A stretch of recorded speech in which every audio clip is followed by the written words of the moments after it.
Hello, everybody. I'm going to go back a bit.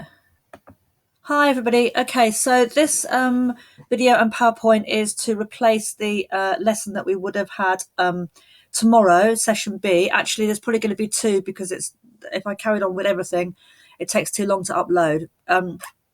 So I'm going to do this PowerPoint here relates to what we would have done at the beginning of session B, and then I'll do another one which relates to what we would have done at the second part of session B, and then I'll do another one that relates to session C. Obviously, they won't be as long as actual lessons because in an actual lesson, then I would be stopping and getting you to do stuff and talk to each other and all the rest of it.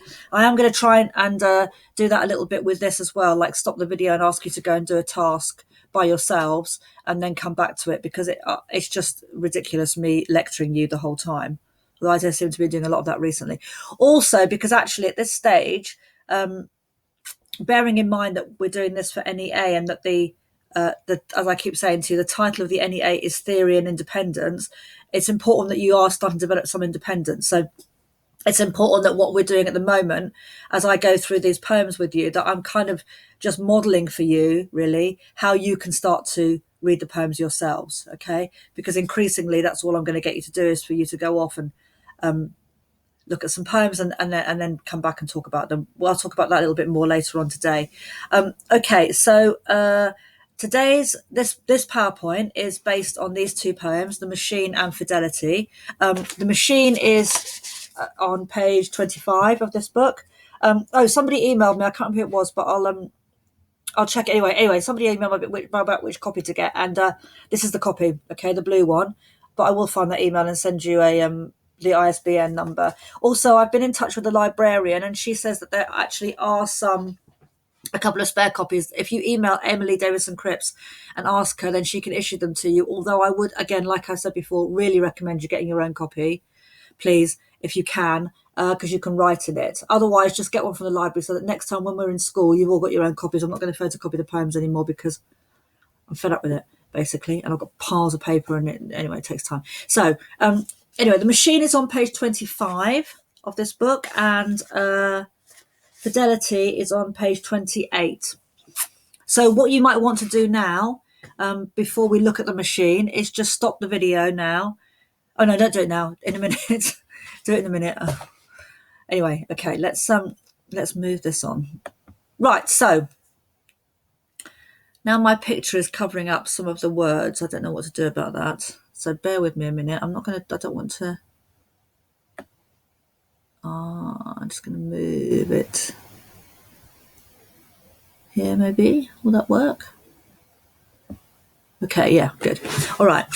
So The Machine and Fidelity then. So these two poems come from a group of them. If you've seen this book here, Ariel's Gift, which I'd really recommend, actually, she kind of divides the poems up into various sections, and I'm sort of more or less working along those lines as well. Though obviously we're not doing every poem, but in any case, this is written in chronological order, more or less. Well, it is entirely in chronological order. But these two poems then come from a group of poems about the very early part of Hughes and Platt's relationship. It's worth remembering that Hughes and Platt's relationship wasn't even that long, actually. It was like 6.5 years, 7 years. I mean, that might seem like a long time to you, but in the whole scheme of things, it isn't really. But they met and they fell in love and they got married very, very quickly, you know. But this bit here comes from really early on. Probably after they'd started to have a relationship, but maybe they weren't necessarily like exclusive, although that's interesting in view of Fidelity. But so it's really, really, they're not living together. They are, you know, it's in the really, really early days. And in both cases, although, remember, these poems are like letters to Plath, aren't they? They're called birthday letters, and they're letters to Plath, about her, though, sometimes. The focus of both of these is very much on the poet, on himself, and on his behaviour at this time. So in The Machine, he kind of reproaches his younger self for not recognising that Plath was experiencing some sort of nightmarish experience. So he recounts a time, he finds out about it afterwards, right? Remembering, you know, that he has access to her journal. So he finds out years later, he reads her journal, and he reads in the journal that she was having some kind of nightmarish mental health issue. I mean, I wouldn't go so far as to say it was a breakdown or anything like that. It was just an incident. She's like traumatized at night, upset and angry or hurt, frightened as well. And she writes about it in her journal, and he then writes this poem kind of berating himself for the fact that she writes that she was willing him to come to her, but he didn't come to her because he was down the pub. And he kind of berates himself for not knowing about it. I mean, it's like all of these poems, really. And on the one hand, you think, well, is he blaming himself? Is he excusing himself? Does he really think he was out of order? Does he want our pity? What's really going on? And often, it's difficult to tell, isn't it, with him? Of course, the thing about this poem is that he has an advantage again, in that he has the advantage and the vantage of looking back, which Sylvia Plath never had. And he actually also, another thing that we might think about is the title, The Machine, comes from what he read in her diary, what she talks about. So when she's like alone at night in the dark, she kind of has this horror and this fear of being, this thing that will take over from her. And so that's what so he quotes her, and one perspective might be, a feminist perspective might be, how dare he quote her? She's not alive. She's not here to give him permission, is she, to use his words? She's not here to give her perspective on it. She's not here to, any of those things. So that in itself might be problematic. On the other hand, he is kind of thinking about, he is taking, I think, well, he's let's just see. I mean, it's a very personal poem, so we'll see. Okay. And in Fidelity, which we'll look at later afterwards, he's describing a particular period of time when he was faithful to Sylvia Plath, probably one of the only times he was. And he kind of presents himself there. It's all about him, really. But he kind of presents himself there as this sort of as a sort of acolyte, a worshipper, and as Sylvia Plath, a goddess. And the idea that he was able to make these sort of sacrifices, that he was kind of saving himself for her. He was, despite the various temptations in his way, he was actually saving himself for her. And also, there's this sense in them, both these poems, that always what you get is this kind of movement of time, about what was to come and what had been. Okay. I'm just going to move this again because it's annoying me. Okay, so let's have a look at it then. Okay. So what you might want to do now, actually, is just stop the video and read the poem to yourself a couple of times and see what you think about it. Don't try and understand every single word of it, just have a read of it and see what your first impressions are of it. Okay, now we can read the poem together, and then I'm going to talk to you about it in a bit more detail. So it's called, first of all, The Machine. So of course we'll talk about that in a minute. The dark ate at you, and the fear of being crushed. A huge dark machine, the grinding indifferent millstone of circumstance. After watching the orange sunset, these were the words you put on the page. They had come to you when I did not. When you tried to will me up the stair, this terror arrived instead. While I most likely was just sitting, maybe with Lucas, no more purpose in me than in my own dog that I did not have.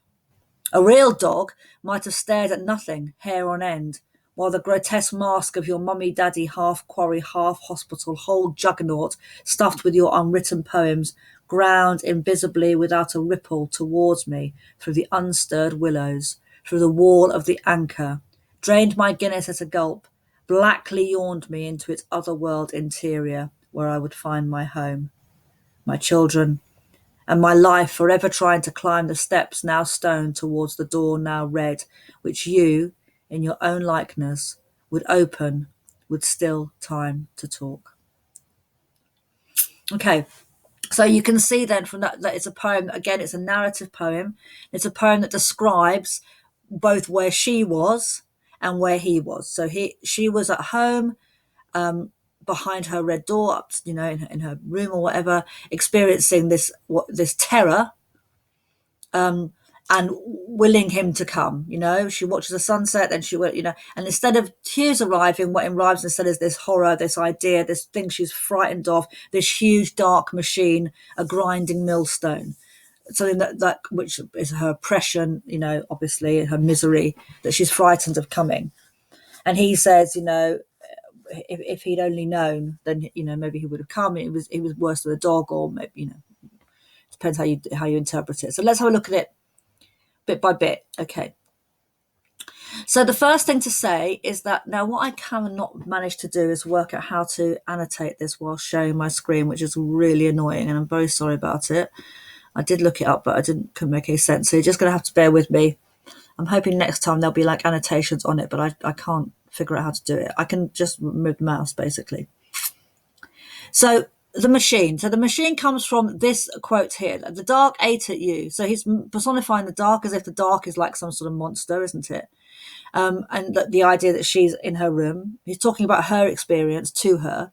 And the fear of being crushed. So this is sort of telling us that Sylvia Plath had these two fears: the fear of being dark, and the fear of being crushed, right?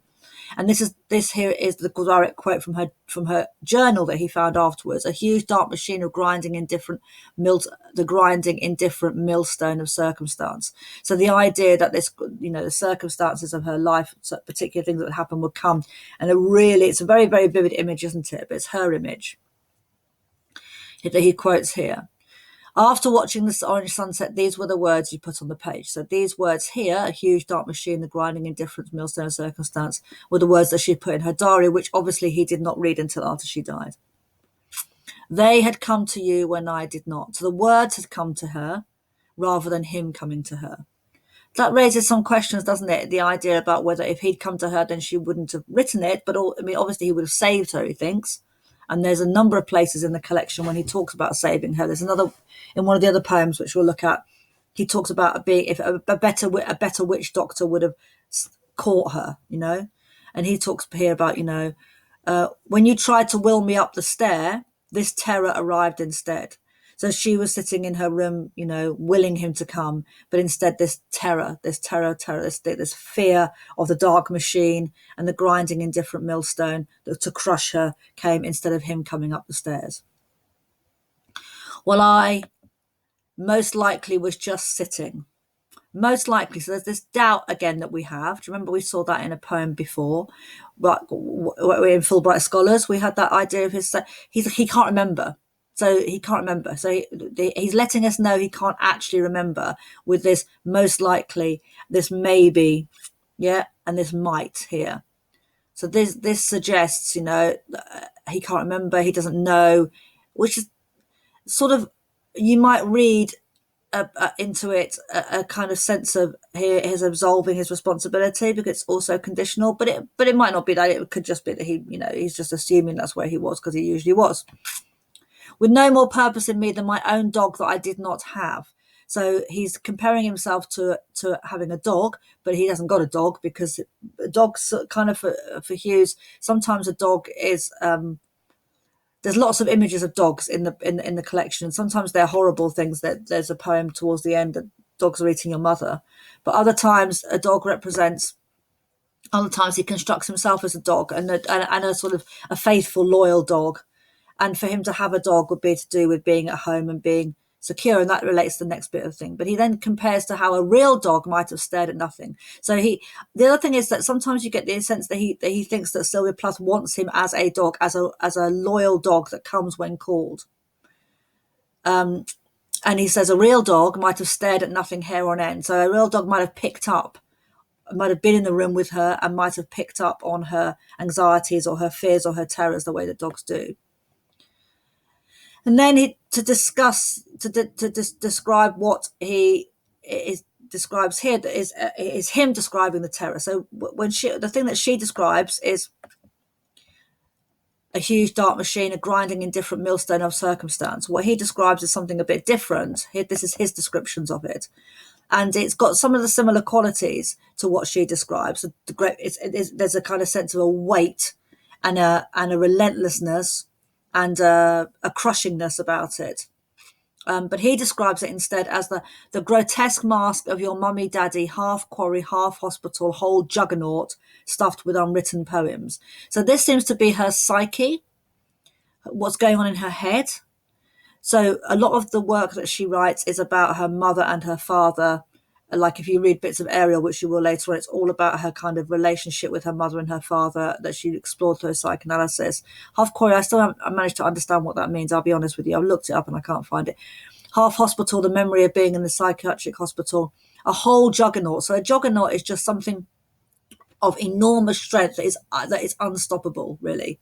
So this idea that this is her mind, which is unmovable, unstoppable, coming towards him, full of her unwritten poems, full of this potential, and he talks about it grounds invisibly without a ripple towards me through the unstirred willows, through the wall of the anchor's the pub. So it's coming towards him. You've got this image of this big dark thing, but for him it's her. Actually, it's like her psyche, her mind, that's coming towards him, unstoppable, silently, quite scarily, through the wall of the anchor, coming at him to the pub. Drained my Guinness at a gulp, which is drinking. Blankly yawned me into its otherworld interior where I would find my home. So he's talking about being pulled into her life, being dragged in by this black thing. But he also calls it his home, my home, so that where he belongs. And it's really interesting that he's got this word here, my children, in the middle of the line by itself, in between two full stops, giving it a real kind of weight. So that, because obviously his children are her children. So it was this thing that was pulling him all the time, even though he didn't actually go up the steps. It was there all the time. And my life forever trying to climb the steps, now stone, towards the door, now red. So the rest of his life, forever trying to climb the steps, now stone. So he didn't climb the steps that night, but he has actually spent the rest of his life trying to climb the steps towards a door now red, which you in your likeness would open with still time to talk. So this idea that here, the rest of his life, he's constantly trying to go up those steps to find the door, to open the door, and with her still there, as if there's still so much to say and much to talk about. So it's what's interesting about this is the way I think it deals with the past and the future, and like a lot of his poems, you can kind of you can really see how that's becoming a theme, can't you? The idea of the red door comes up again in a poem that's actually not in Birthday Letters, but that was called Last Letter, which actually describes, it's the nearest we have to describe what happened on the weekend of her when she killed herself.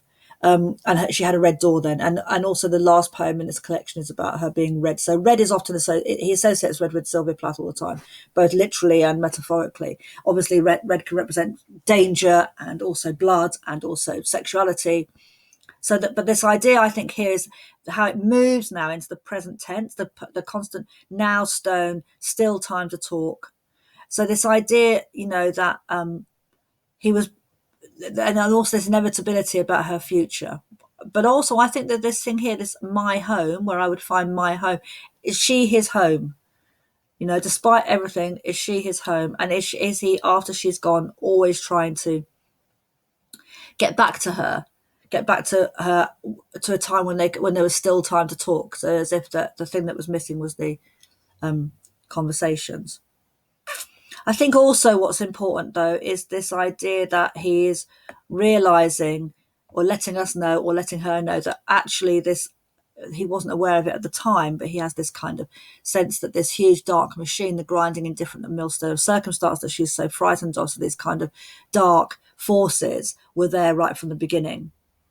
So a lot of what arguably a lot of what Ted Hughes does in Birthday Letters is to argue that actually the things that destroyed Sylvia Plath, the reasons for her taking her own life, were always there. it's not his fault, in other words.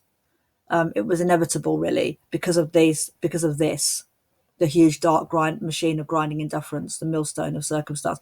And also that she, there's a sense that she also, this juggernaut, it's her mind, whole juggernaut stuff with your unwritten poems, all the potential there is what kind of comes at him and drags him out and puts him in this situation for the rest of his life, where he's constantly trying to go up those steps and go through a red door and find her still alive to talk to. Hope that makes sense. Hopefully you're noticing that the style now, you're getting to notice the style of these run-on lines, with the odd bit in the middle, the way that he mixes the kind of minutiae or everydayness of their lives, like the anchor, the Guinness, with this kind of really poetic imagery, which makes it sort of difficult to understand sometimes, but you can see what's happening there. Yeah, okay. There's probably other things you can say about it, things you want to notice. There's particularly things to do with color and light and dark, which is again very similar to other poems and other stuff that you probably noticed, but I'm not going to go into now because we've got time. Okay, next poem. Okay, so now Fidelity. So Fidelity, I'm going to go back so you don't start reading it. Fidelity is on page 28. Yeah. Okay, it's quite a long poem, but it's not that difficult actually. It basically describes, so we read about in Fulbright Scholars, we read about how he was spending his week working in an office, trying to save up the money so he could give up work and dedicate himself to writing his poetry. Well, he did give up that job and he moved back to Cambridge and he moved into this kind of hostel place that was run by the WRVS, that's Women's Voluntary Services, and he lived there for a little while. And he kind of, just as the relationship with Sylvia Plath was about to take off, really, he kind of knew it was. He knew that was going to happen. And he kind of constructs himself as a, well, see what he says. Now, you can't, it's impossible, it's absolutely impossible to read this poem, I think, without being aware of the fact that Ted Hughes was just unfaithful his whole life. He was not good husband material at all. So he was obviously unfaithful to Plath with Assia Weevil, but I mean almost certainly with other women as well. And he definitely was unfaithful to Assia as well with many people. He's admitted it, everyone knows it, including with his third wife who he married. But I mean, even on the weekend that Sylvia Plath killed herself, he'd been to see her that evening, and then he didn't go back to Assia. He went to who was pregnant. He went to another woman called Susan. So he's a serial. It's impossible for him to be faithful. Basically, it's some sort of nowadays we probably call him a sex addict or whatever. Anyway, but he in this poem, and we don't know. I mean, to be fair, he may well have been faithful to Sylvia Plath for a while at least. But anyway, in this poem, he's talking about. Remember when he met Plath also at the party, he was with someone else. He was with another girlfriend. So he had constant women around him. But in this poem, he's sort of constructing himself as someone who's faithful. And it's, that's what's interesting about it. So this is about him again. It's not really about her at all. But it's interesting to see how he constructs her in his mind, or how he did at the time, what was going on in his mind at the time. Okay, so it's on page 28, like I said. So maybe pause the video now and just read the poem to yourself, and then we'll look at it together. Okay, so we'll read it first of all, like we normally do, and then I'll go back through with it again to do with it. I just don't understand why I can't do sort of stuff like I was going to try. No, oops. Do things, annotate it. I need to find out about that. Okay, anyway, Fidelity. So fidelity means faithfulness, right? You may well need to go away and look at some of these words. Also, you can Google some of these things and they give you a lot of the background information. Okay. What I'd like you to do when we're reading this is to start thinking about are there any connections you can make in any way at all in terms of style or in terms of content with the other poems? What is it? What are we starting to notice about the way that Hughes is writing in these poems? Fidelity. It was somewhere to live. I was just hanging around, courting you, afloat on the morning tide and tipsy feelings of my 25th year. Gutted, restyled a la mode, the Alexandra house became a soup kitchen. Those were the days before the avant-garde of coffee bars. The canteen clutter of British restaurants, one of the war's utility leftovers, was still the place to repair the night with breakfasts. But Alexandra Place was the place to be seen in. Alexandra House was the place to be seen in. The girls that helped to run it lived above it, with a retinue of loose lifers, day sleepers, exhausted with night owling. Somehow I got a mattress up there, in a top room, overlooking Petticurry. A bare mattress on bare boards in a bare room. All I had, my notebook and that mattress. Under the opening, buddy sticky chestnuts, on into June, my job chucked, I laboured only at you, squandering all I'd saved. Free of university, I dangled in its liberties. Every night I slept on that mattress, under one blanket, with a lovely girl, escaped freshly from her husband to the frontier exposure of work in the soup kitchen. What knighthood possessed me there? I think of it as a kind of time that cannot pass, that I never use, so still possess. She and I slept in each other's arms, naked and easy as lovers, a month of nights, yet never once made love. A holy law had invented itself somehow for me, but she too served it, like a priestess, tender, kind, and stark naked beside me. She traced out the fresh rips you had inscribed across my back, seeming to join me in my obsession, in my concentration, to keep my preoccupation intact.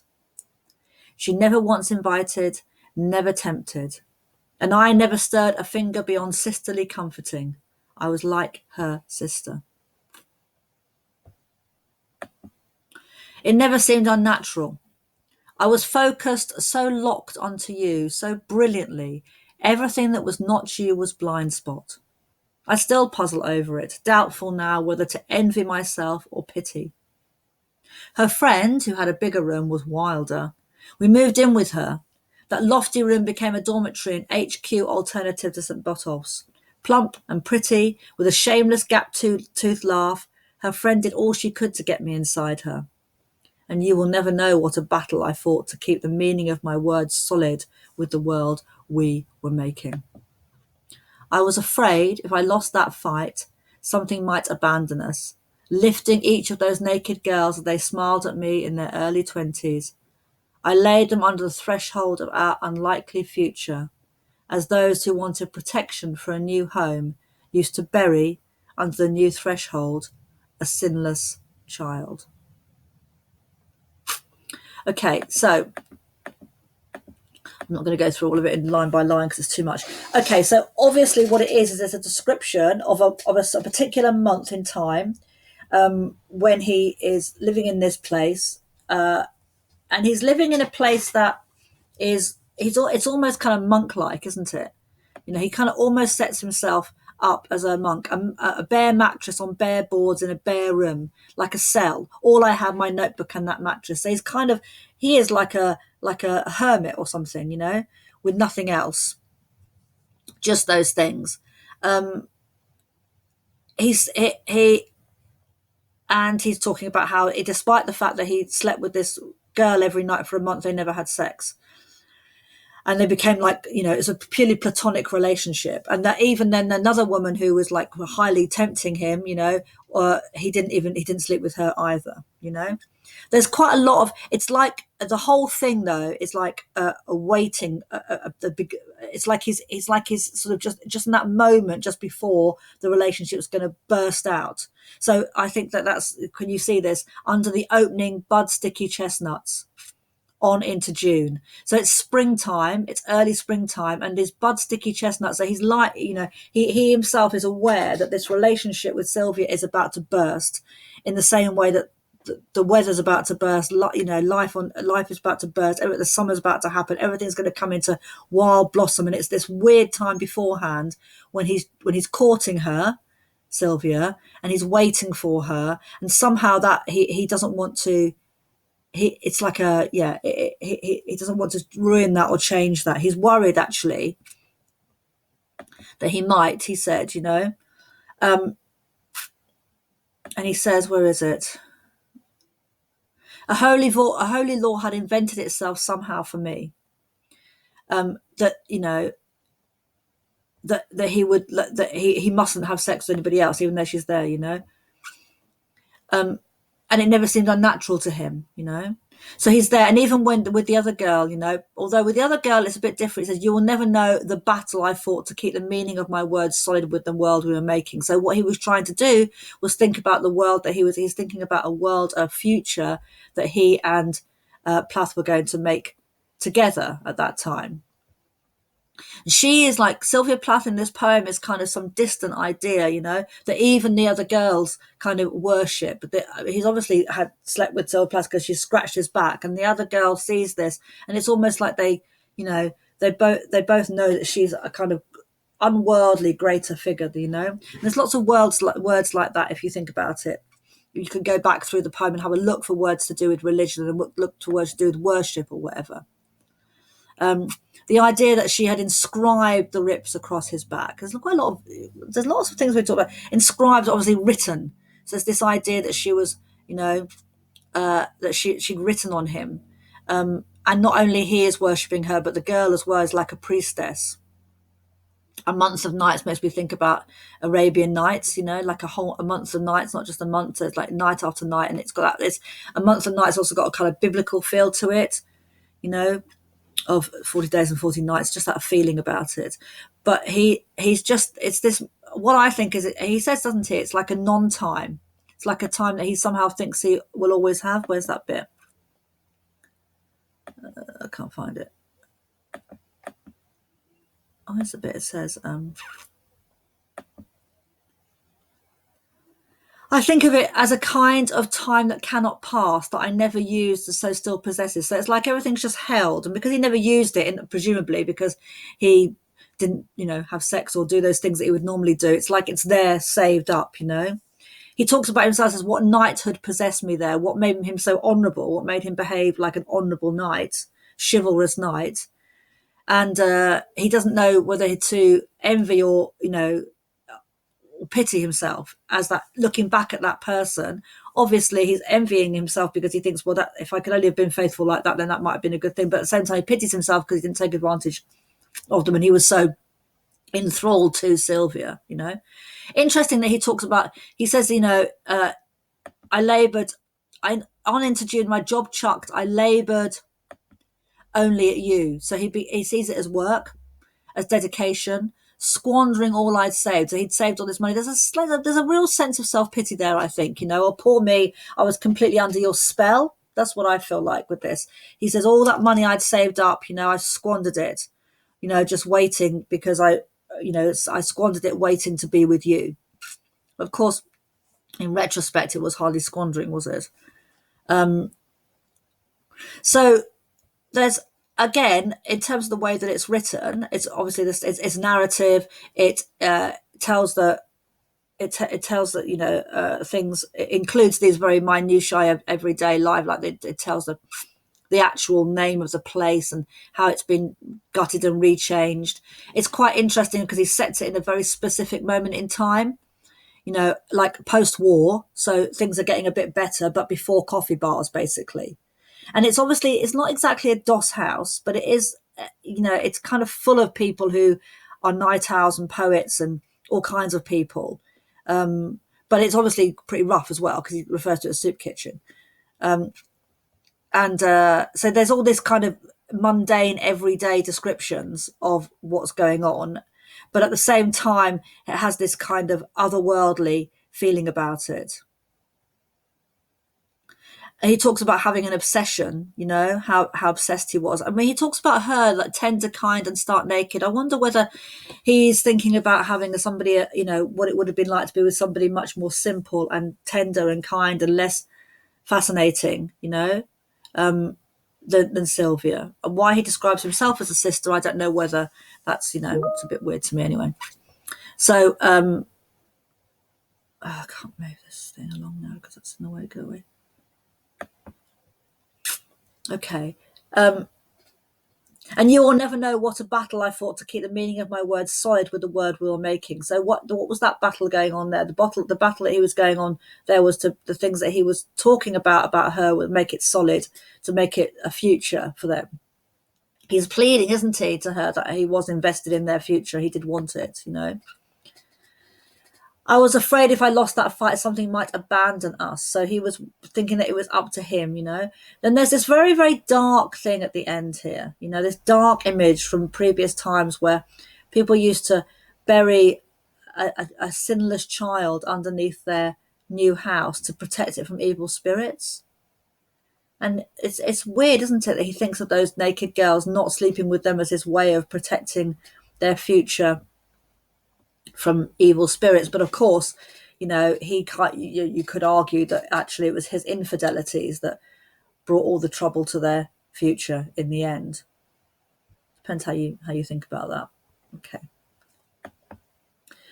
Okay, so this is what I wanted to sort of draw this back to thinking about it in terms of feminism. There's absolutely loads and loads of feminist critical writings on birthday letters, absolutely loads.